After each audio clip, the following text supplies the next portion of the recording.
ሰላም ሰላም ውድ ቤተሰቦቼ እንዴት ናችሁ? ደህና ናችሁ?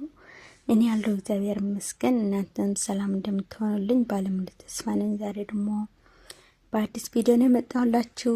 ላይክ፣ ሳብስክራይብ ማድረግ እንዳትረሱ ማለት ነው። ዛሬ ቡቼ የሚባል ልጅ አለ።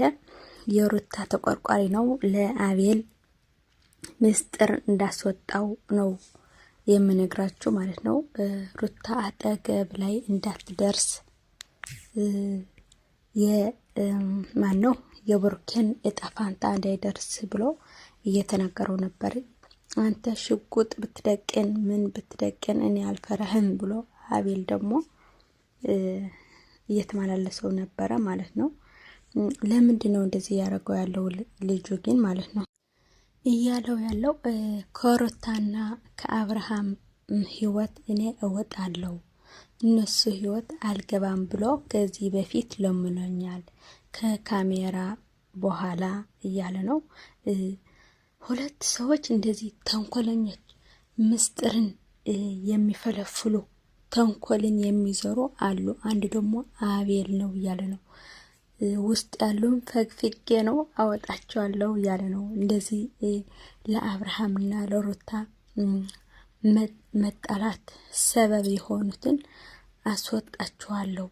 ከዚህ በፊት እኮ እኔ ምንድነው ቃሉን መናገር እኔ ደስ አይለኝም። እንደዚህ የጥል ምናምን ከሆነ ደስ አይለኝም። እሱ እያለ ያለ ከዚህ በፊት ደፍቸው ቢሆን ኖሮ እኮ እንደዚህ አይልም ነበረ፣ ጥጉን ይዝ ነበረ። እኔ ግን እውነት የተናገረኝ እውነት መስሎኝ ትቼው ሄድኩ። ብመታው ራሱ ለእኔ ሰበብ ነው የሚሆነኝ እያለ ነው።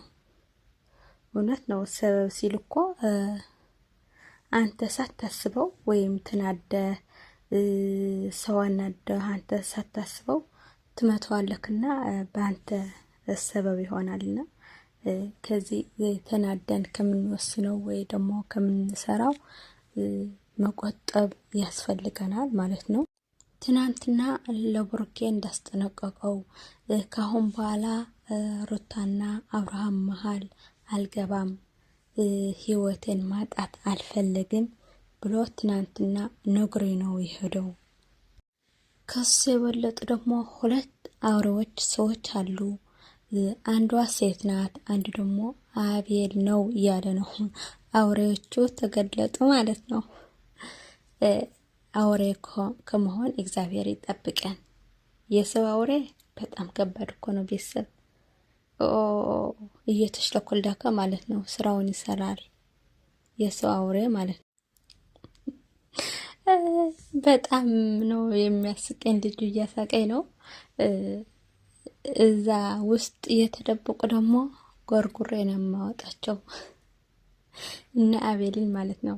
ሴትየዋ ደግሞ እንደዚህ በጸጉሯ አርቴዋን እየሳብኩ ነው ማስወጣት፣ ከውስጥ ነው ማስወጣት፣ ጸጉሯን እየመነጨኩ እያለ ነው ልጁ ማለት ነው።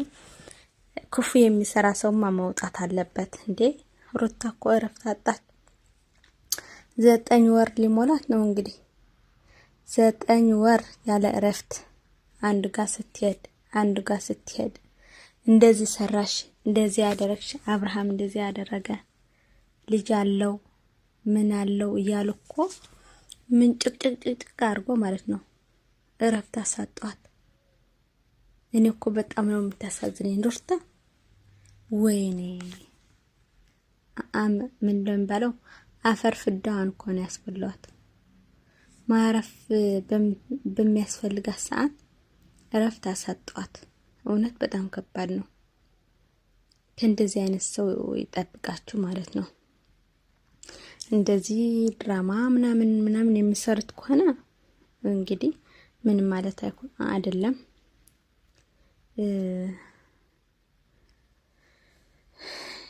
እውነት ከሆነ ደግሞ በጣም ከባድ ነው። አሁን መውለጃዋ ሰዓት እየተዳረሰ ነው እንግዲህ ቀርበዋል። እንደዚህ ባለፈው የአብርሃም እህቶች ቤቢ ሻወር ምናምን ደግሰውላት በጣም እያለቀሰች ነበረች። እንባዋ እኮ በጣም ቅርብ ነው። የኔ ምስኪን ሩታ በጣም ነው የምታሳዝነው። የኔ ለዋህ የኔ የዋህ ናት። እውነት በጣም ጎበዝና ብርቱ ሴት ናት። እሷ ጠንካራ ስለሆነች ነው የሰራች እንጂ እንደዚህ በእርግዝና ሰዓት በእርግዝና ወቅት ማለት ነው ልታርፍበት ብዙ ነገር እንትን የምትልበት ነበረ። ግን እሷ እረፍት እንኳን አጣች። እውነት በነገር ነው እንትን ያለችውና በጣም ከባድ ነው። በጣም ነው የቀነሰችው። እንትኗ ራሱ ችግር የለውም፣ እሱን ይመለሳል። እንግዲህ እግዚአብሔር በሰላም ለመውለድ ያብቃት ብቻ እንጂ ይመለሳል። ገላ ምንም ማለት አይደለም፣ ስጋ ነው። ነገ ከተስማማት ወይም ከተመቻት ሊመለስ ይችላል። የሚቀየር የሚስተካከል ነገር ስለሆነ ችግር የለውም ማለት ነው። ግን በመሀላቸው ገብታችሁ ጥልን የምትዘሩ ተንኮልን የምትፈሩ የምትቆፍሩ ግማሽ ትግርኛ ነው ግማሽ አማርኛ ነው፣ ችግር የለውም። ቤተሰብ እንደዛ እያልክ አይደለ የሚለመደው አማርኛ ማለት ነው። በደንብ ስለማልችል ያው ቀስ ብዬ ልላመድ ብዬ ነው በአማርኛ እየሰራው ያለ። አንዳንድ ቤተሰቦች ስላላችሁ በአማርኛ መስላቴ ጥሩ ነው። አንዱ ለራሴ ልምድ ይሆነኛል ማለት እንደፈለኩ መናገር እችላለሁ ማለት ነው። ቋንቋ ብትችል ቆንጆ ነው፣ ምን ማለት አይደለም። እና እኔ ደግሞ እየሰባበርኩም ቢሆን እናገራለሁ ብዬ በኮንፊደንስ እያወራህ ነው ቤተሰብ ማለት ነው። እንደዚህ ተሰባበረ ተባላሽ ምናምን መዬ እኔ ማለት አላፍርን። ለምን ሰው ሆኖ ሰብሮ ሰባብሮ ነው የሚችለው እንጂ ሁሉም ችሎ አይደለም የተወለደ። እና ያቺ አንዷ ሴት የተባለች ደግሞ ሄርሜላ ናት። በአብርሃምና በሩታ ውስጥ የገባችው ማለት ነው። እውነት እኔ አፈርኩ። ለፊልም ቢሆንም በሄርሜላ እኔ አፍራለሁ ቤተሰብ ማለት ነው። ድራማ ቢሆንም እንዴ ይሄን ያህል መንጠልጠል ወንድ ላይ እንደዚህ ትንጠለጠላለች? በጣም ነው የምታሳፍረው እውነት። ለምን ነገ ለምታገባው ወንድ ትንሽ አታፍርም? ትንሽ እፍረት አይሰማትም ማለት ነው። በጣም ከባድ ነው። እንደዚህ ወጣ ያለ ነገር ባንሰራ ጥሩ ነው። ለምን ሲባል ለነገ ህይወታችን ሲባል ማለት ነው። እንደዚህ አይነት ወጣ ያለ ነገር ባንሰራ አላለው። እና ዛሬ እየሰራው ወንድማችን ለአቤል እያስፈራራው ነበረ። እውነት ማለት እሱ አዝኖ ለነሩታ አዝናላቸው፣ ለነ አብርሃም አዝናላቸው። ይሄ ፍቅር ይሄ ሁሉ የነበረ ፍቅር ሁሉ ሊፈርስ ነው ወይ ሊለያዩ ነው ብሎ አስቦ ነው እንደዚህ ያለውና ቆንጆ ቆንጆ የሚያስብ ሰው ያብዛልን እላለሁ። ለዛሬ ይዞ የመጣው ይሄን ይመስል ነበረ። በሌላ በአዲስ ቪዲዮ እስከምንገናኝ ደግሞ ሰላም ሆኖልኝ ባይ ባይ።